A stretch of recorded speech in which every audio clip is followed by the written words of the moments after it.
Study group का episode 7 students की सभा से शुरू होता है और वाइस प्रिंसिपल स्टूडेंट्स को सूचित करते हैं कि उनके स्कूल का निरीक्षण किया जाएगा। स्कूल की प्रतिष्ठा दांव पर है और उस आदमी के अनुसार हा नग्योंग इसके लिए जिम्मेदार है। वह उसे भाषण देने के लिए बुलाता है और वह अपनी बात पर अड़ी रहती है और यह बताती है कि वह पीछे नहीं हटेगी। वह अपने रोल मॉडल का जिक्र करती है और दृश्य फ्लैशबैक में चला जाता है जब वह जंगवा के साथ डिनर कर रही होती है और उसके अंतिम संस्कार में होती है। जब हा नग्योंग बात कर रही होती है तो गाममिन अचानक आता है और पी हान उई को मुक्का मारता है। बदले में पी हान उई उसके चेहरे पर वार करता है। हर कोई चौंक जाता है और गामिन की कहानी बढ़ती जाती है। छत पर संचुल और दूसरे गार्ड्स के बीच बहस होती है। इस बीच पी हान उई संचुल को मुसीबत में डालने की योजना बनाता है और देखता है कि क्या हा नग्योंग उसे बचाएगी। वह चीजों को व्यवस्थित करने के लिए सेओंगवुंग को बुलाता है। इस बीच संचुल अपने दादा से मिलने अस्पताल जाता है। उसके दादा को उम्मीद है कि संचुल अपने तौर तरीके बदल देगा। दुर्भाग्य से संचुल अपने दादा के अस्पताल के बिल का भुगतान करने के लिए पर्याप्त धन कमाने के लिए गिरोह में शामिल है। वह पहले से ही पिछड़ रहा है और उसे पैसे की जरूरत है। अस्पताल में रहते हुए वह गामिन से मिलता है जो अपनी मां से मिलने के लिए वहां आया हुआ है।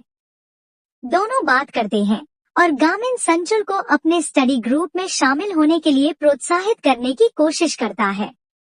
जब वे बात करते हैं तो संचुल को डेचुल से एक चेतावनी कॉल आती है कि गिरोह के सदस्य उसके लिए आ रहे हैं। गिरोह के 2 सदस्य संचुल को लेने अस्पताल पहुंचते हैं और गामिन को मजबूरन नीचे उतरना पड़ता है क्योंकि वे संचुल को ले जा रहे होते हैं। संचुल अपना फोन वहीं छोड़ देता है और जब उसके दादाजी फोन करते हैं तो गामिन फोन उठाता है। गामिन दादाजी के साथ कुछ समय बिताने का फैसला करता है ताकि वह उनकी अंग्रेजी परीक्षा की तैयारी में मदद कर सके। दादाजी सीखकर आगे बढ़ने में विश्वास करते हैं और गामिन से संचुल की मदद करने के लिए कहते हैं। अगले दिन लोकल ब्रॉडकास्टिंग में एक हत्या की खबर छाई हुई है जिसमें संचुल मुख्य संदिग्ध के रूप में उभर रहा है। गामिन जासूस को सब कुछ बताता है सिवाय इसके कि गिरोह के सदस्यों ने संचुल से कहा था कि उसके आगे एक लंबी रात है।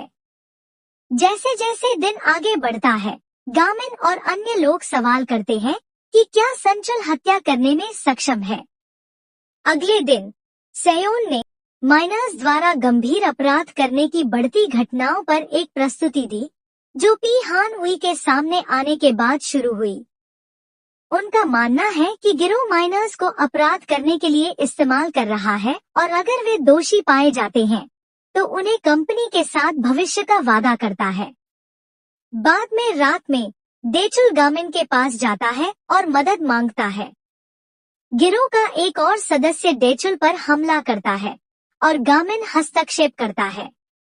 डेचुल कबूल करता है कि उसने सेओंगवुंग को हत्या का हथियार साफ करते देखा था। अगली सुबह गामिन स्टडी ग्रुप के साथ जानकारी साझा करता है और वे संचुल की मदद करने के लिए सहमत होते हैं। उस रात गामिन जीवू और लीजून गिरोह के मुख्यालय में घुस जाते हैं। सेयोन और हीवोन निगरानी रखने के लिए पीछे रह जाते हैं। दुर्भाग्य से समूह अलग हो जाता है और जीवू चाकू की तलाश में एक कार्यालय में पहुंच जाती है। गामिन छत पर छिप जाता है जबकि लीजून गिरोह के एक सदस्य से लड़ने के लिए पीछे रह जाता है। नीचे पी हान उई और उसके गिरोह के अधिकारी बैकअप सेनानियों की बैठक शुरू करते हैं। पी हान उई घोषणा करता है कि संचुल आधिकारिक तौर पर परिवार में शामिल हो गया है और उसे पैसों से भरा एक बैग उपहार में देता है। वह अन्य सदस्यों को भी संचुल की तरह ही करने के लिए प्रोत्साहित करता है। जासूस ना संचुल को गिरफ्तार करने के लिए आता है और जब वह पूरे गिरोह के सामने कबूल करता है तो वह चौंक जाता है। ऊपर जीवू हत्या में इस्तेमाल किए गए चाकू को खोजने में कामयाब हो जाती है, लेकिन गिरोह के सदस्यों में से एक सेओन्हो उसे खोज लेता है। छत पर गामिन बंद दरवाजा तोड़ने और टीम में वापस जाने के लिए संघर्ष करता है।